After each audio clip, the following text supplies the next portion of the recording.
السلام علیکم ورحمۃ اللہ وبرکاتہ۔ ان الحمدللہ والصلاۃ والسلام علی رسول اللہ، اما بعد۔ محترم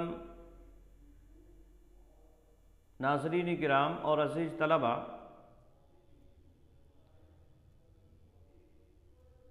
السراج فی المیراث، اس کتاب کا یہ درس نمبر 2 ہے۔ پہلے درس میں علم الفرائض کی تعریف، وجہ تسمیہ، موضوع اور غرض و غایت کے حوالے سے چند باتیں آپ حضرات کے سامنے رکھی گئیں، جس سے یہ بات معلوم ہو رہی ہے کہ علم الفرائض کا تعلق ان احکامات سے ہے جو میت کے مال میں اس کے ورثہ کے تئیں لاگو ہوتا ہے، یا ان حقوق سے اس کا تعلق ہے جو میت کے ترکے سے تعلق رکھتے ہیں۔ تقسیم وراثت شرعی حکم ہے۔ اللہ رب العالمین نے قرآن مجید میں بہت ساری چیزوں کے کرنے کا حکم دیا ہے۔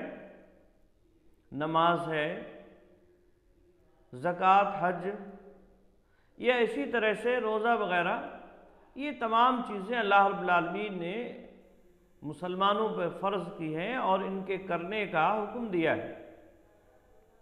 لیکن اجمالاً اللہ رب العالمین نے ان تمام باتوں کو بیان فرمایا ہے۔ نبی اکرم صلی اللہ علیہ وسلم نے ان سارے احکامات کی تفصیل اپنی احادیث میں بیان فرمائی۔ البتہ علم فرائض یا وراثت کی جو تقسیم ہے اور ورثہ میں جو ترکہ تقسیم کیا جائے گا، اس کی تفصیل اللہ رب العالمین نے قرآن مجید میں بیان فرمائی ہے۔ یعنی بہت سارے احکام اللہ رب العالمین نے بیان کیے، لیکن ان کی تفصیل نہیں کی قرآن مجید، بلکہ اجمالاً ان کا حکم دے دیا اللہ رب العالمین نے۔ اجمالاً ان کا تذکرہ کیا گیا ہے، اور پھر تفصیل اس کی احادیث میں آپ کو ملے گی۔ علم فرائض یا فرائض کا علم جو ہے، یہ اللہ رب العالمین نے تفصیلاً ذکر فرمایا ہے قرآن مجید کے اندر۔ سورۃ النساء کے اندر اس کی پوری تفصیل اللہ رب العالمین نے بیان فرمائی ہے۔ وہ آیات جن میں ترکے اور میراث سے متعلق احکامات اللہ رب العالمین نے بیان فرمائے ہیں، انشاءاللہ العزیز آگے اس کی تفصیل بیان کی جائے گی۔ لیکن یہاں کہنے کا مطلب یہ ہے کہ اس علم کی یہ اہمیت ہے کہ اللہ رب العالمین نے قرآن مجید میں اس کو تفصیلاً ذکر فرمایا، جبکہ بہت سارے احکام اتنی تفصیل سے قرآن مجید میں نہیں بیان کیے گئے۔ اور اسی طرح سے چونکہ اس علم کا تعلق حقوق العباد سے ہے، اللہ رب العالمین نے جو حق متعین فرمائے ہیں ان سے اس کا تعلق ہے، اور حقوق العباد کی اہمیت بہت زیادہ ہے۔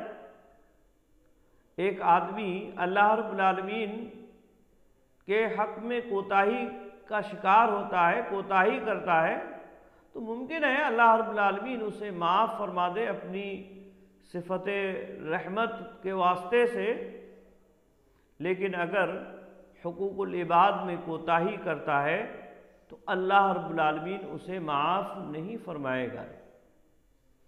نبی اکرم صلی اللہ علیہ وسلم نے ایک حدیث میں بیان فرمایا، حضرت ابو امامہ رضی اللہ تعالیٰ عنہ حدیث کے راوی ہیں، وہ بیان فرماتے ہیں، سمعت رسول اللہ صلی اللہ علیہ وسلم یقول ان اللہ قد آتا کل ذی حق حقہ، کہتے ہیں کہ بے شک میں نے نبی اکرم صلی اللہ علیہ وسلم کو فرماتے ہوئے سنا کہ اللہ رب العالمین نے ہر حق والے کا حق متعین فرما دیا ہے، یعنی حقوق کی ادائیگی اللہ رب العالمین نے اس کے لیے حقوق متعین فرما دیے ہیں۔ حقوق کی ادائیگی کے لیے اللہ رب العالمین نے تمام لوگوں کے، تمام حق والوں کے حقوق متعین فرمائے ہیں، اور اگر کوئی آدمی ان حقوق میں کوتاہی کرتا ہے تو یہ اس کے جہنم میں جانے کے لیے کافی ہو جائے گا۔ بہت مشہور حدیث ہے، اللہ کے نبی صلی اللہ علیہ وسلم ایک مجلس میں بیٹھے ہوئے تھے، صحابہ اکرام رضوان اللہ تعالی علیہ مجمعین سے آپ نے پوچھا مل مفلس، مفلس کون ہے، کیا آپ لوگ جانتے ہیں؟ صحابہ اکرام رضوان اللہ تعالی علیہ مجمعین نے مفلس کا جو معنی وہ سمجھتے تھے وہ معنی نبی اکرم صلی اللہ علیہ وسلم کو بتلایا کہ المفلس فینا من لا درہم لہ ولا متاع، کہ ہمارے درمیان میں مفلس وہ ہے جس کے پاس درہم نہیں ہے، جس کے پاس سامان نہیں ہے۔ اللہ کے نبی صلی اللہ علیہ وسلم نے ان کے اس جواب کو سننے کے بعد فرمایا کہ میری امت کا مفلس وہ ہے جو قیامت کے دن بہت ساری نماز، زکوٰۃ اور حج وغیرہ جو نیکیوں کے کام ہیں لے کر آئے گا۔ لوگ یہ سمجھیں گے کہ یہ جنت میں چلا جائے گا، لیکن معاملہ یہ ہوگا کہ ایک آدمی آئے گا، کہے گا کہ اللہ یہ وہ آدمی ہے جس نے میرے ساتھ بدسلوکی کی تھی، پھر آئے گا کوئی دوسرا، اللہ یہ وہ آدمی ہے جس نے میرا حق ادا نہیں کیا، اور اس طرح سے تمام حقوق والے اس آدمی کی شکایت لے کر اللہ رب العالمین کے پاس آئیں گے۔ اللہ رب العالمین اس آدمی کی نیکیوں کو ان لوگوں کو دیتا جائے گا، یہاں تک کہ نیکیاں ساری ختم ہو جائیں گی، اور حقوق والے ابھی باقی ہوں گے۔ پھر ان لوگوں کے گناہ اس پر لادنا شروع کر دیے جائیں گے اور اسے جہنم رسید کر دیا جائے گا، جہنم میں پھینک دیا جائے گا۔ یہ کس وجہ سے ہوگا؟ یہ حقوق کی ادائیگی نہ کرنے کی وجہ سے ہوگا، حقوق میں کوتاہی کرنے کی وجہ سے ہوگا۔ تو یہ بڑا اہم معاملہ ہے، حقوق کی ادائیگی کرنا، خاص طور سے حقوق العباد کی ادائیگی کرنا، یہ بڑا اہم اور ضروری ہو جاتا ہے، اس اعتبار سے کہ اللہ رب العالمین اسے معاف نہیں فرمائے گا۔ اگرچہ حقوق اللہ میں اگر کوئی کوتاہی ہوگی تو ممکن ہے اللہ رب العالمین اسے اپنی رحمت خاص سے معاف فرما دے۔ تو اس علم میں حقوق جو ترکے کے تعلق سے ایک دوسرے پر عائد ہوتے ہیں، ان حقوق سے متعلق اس علم میں بحث کی جاتی ہے اور اس علم میں اس کا تذکرہ کیا جاتا ہے۔ اس بات سے اس علم کی اہمیت اچھی طرح سے معلوم ہو جا رہی ہے۔ ظاہر سی بات ہے یہ بڑا اہم علم ہے، اور اس میں ایک دوسرے کے کیا حقوق ہیں ان کی ادائیگی کے بارے میں معلوم ہوتا ہے۔ تو یہ اہم علم ہے اور مسلمانوں کو اس کی جانکاری ہونا چاہیے۔ فرض کفایہ ہے، اگرچہ یہ تمام مسلمانوں کے لیے سیکھنا لازم اور ضروری نہیں ہے، لیکن کوئی نہ کوئی ایسا ضرور موجود ہونا چاہیے جو ان حقوق کو لوگوں کے سامنے رکھے اور لوگوں کے معاملات جو اس تعلق سے آج ہمارے معاشرے میں خراب ہو چکے ہیں، لوگ حق والے کا حق نہیں دے رہے ہیں، اس کے تعلق سے تنبیہ کرتا رہے۔ اس کے تعلق سے قرآن اور حدیث میں اگر ہم دیکھیں گے تو حقوق کی ادائیگی کے لیے اللہ رب العالمین نے یا اسی طرح سے نبی اکرم صلی اللہ علیہ وسلم نے بے شمار جگہوں پر بیان فرمایا ہے۔ البتہ مؤلف سراجی نے ایک حدیث بالکل ابتدا میں بیان فرمائی ہے، وہ اس علم کی فضیلت پر دلالت کرتی ہے۔ آئیے وہ حدیث پہلے دیکھتے ہیں اور پھر اس حدیث کا درجہ معلوم کرتے ہیں کہ یہ حدیث کس درجے کی ہے۔ حضرت ابو ہریرہ رضی اللہ تعالیٰ عنہ حدیث کے راوی ہیں، بیان فرماتے ہیں قال رسول اللہ صلی اللہ علیہ وسلم تعلموا علم الفرائض وعلموه فإنه نصف العلم۔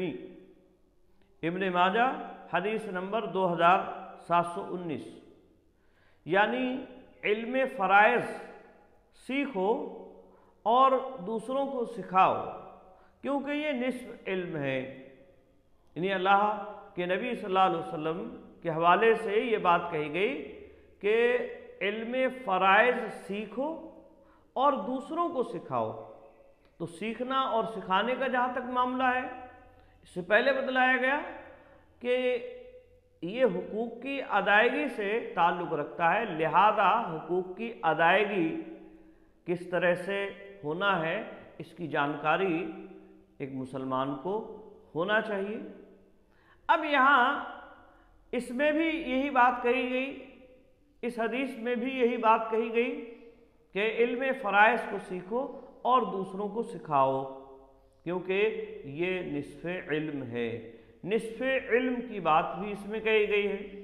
نصف علم کس اعتبار سے اس کی مختلف توجیحات لوگوں نے کی ہے۔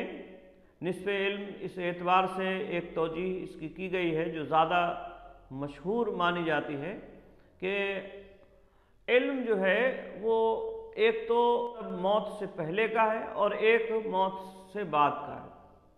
چونکہ اس کا تعلق موت سے بعد جو چیزیں ہیں ان سے متعلق ہے، اس لیے اس کو نصف علم کہا گیا ہے۔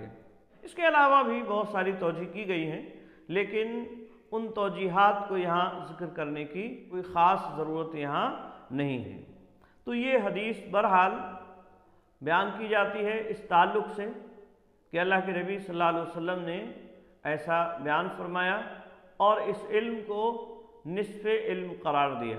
لیکن یاد رہے یہ حدیث ابن ماجہ میں یا اسی طرح سے جہاں بھی جس جگہ بھی اس حدیث کو ذکر کیا گیا ہے اس حدیث پر علماء اور محدثین نے کلام کیا ہے اور اس کو ضعیف قرار دیا ہے۔ اس میں ایک راوی ہے حفص بن عمر العطاف، یہ ایک راوی ہے اور یہ راوی متروک ہے، ضعیف ہے، سخت ضعیف ہے، اس لیے اس حدیث پر کلام کیا گیا ہے۔ علامہ البانی رحمہ اللہ نے ضعیف الجامع میں 2401 نمبر پر اس حدیث کو ضعیف جداً قرار دیا، یعنی بہت سخت ضعیف ہے، علامہ البانی کہتے ہیں۔ اور اسی طرح سے علامہ شوکانی اور اسی طرح سے علامہ ابن حجر العسقلانی رحمہم اللہ نے بھی اس حدیث کو ضعیف قرار دیا، چنانچہ کہتے ہیں مدارہ علی حفص ابن عمر ابن ابی العطاف وہو متروک، یعنی اس حدیث کا مدار حفص ابن عمر بن ابی العطاف پر ہے اور یہ متروک راوی۔ متروک راوی کا مطلب یہ ہے کہ یعنی محدثین نے اس سے روایات نقل کرنا بند کر دیا ہے، تو یہ متروک راوی کی روایت ہے اور سخت ضعیف ہوتی ہے متروک راوی کی روایت۔ اسی طرح سے ابن الجوزی فرماتے ہیں العلل المتناہیہ میں لا یصح، یعنی یہ روایت صحیح نہیں ہے۔ تو اکثر و بیشتر محدثین نے اس روایت کو ضعیف قرار دیا ہے اور اس کے اندر جو راوی پایا جاتا ہے حفص ابن عمر، یہ راوی متروک ہے۔ امام بخاری نے اس کے بارے میں کہا منکر الحدیث ہے۔ تو اس طرح سے اس روایت کو ضعیف قرار دیا گیا ہے۔ مؤلف نے اس حدیث کو اپنی کتاب کی ابتدا میں حمد و صلات کے بعد ذکر فرمایا ہے، اس اعتبار سے اس کا ذکر ہم نے کیا۔ بہرحال اس علم کی اپنی الگ اہمیت ہے، ضعیف یا موضوع روایات کے بیان کرنے کی کوئی خاص ضرورت نہیں ہے، اور نہ ہی ان سے کسی طرح استدلال کرنے کی ضرورت ہے۔ اور جہاں تک اس علم کی بات ہے تو یہ علم اپنی جگہ مسلم ہے، اس کا سیکھنا بھی مومنوں کے لیے، مسلمانوں کے لیے اہمیت رکھتا ہے۔ البتہ یہ فرض کفایہ میں شمار ہوگا، ہر آدمی، ہر مسلمان کے لیے اس کا سیکھنا لازم اور ضروری نہیں ہوگا۔ کچھ لوگ سیکھ لیں اور وہ معاشرے کے اندر اس کو بیان کریں اور اس کی اصلاح کرتے رہیں تو یہ انشاءاللہ العزیز کافی ہو جائے گا۔ تو اس علم کی اہمیت اور اس کی فضیلت سے متعلق یہ چند باتیں آپ حضرات کے سامنے رکھی گئیں آج کے درس میں۔ امید ہے کہ بات سمجھ میں آ گئی ہوگی۔ آج کے لیے بس اتنا ہی۔ السلام علیکم ورحمۃ اللہ وبرکاتہ۔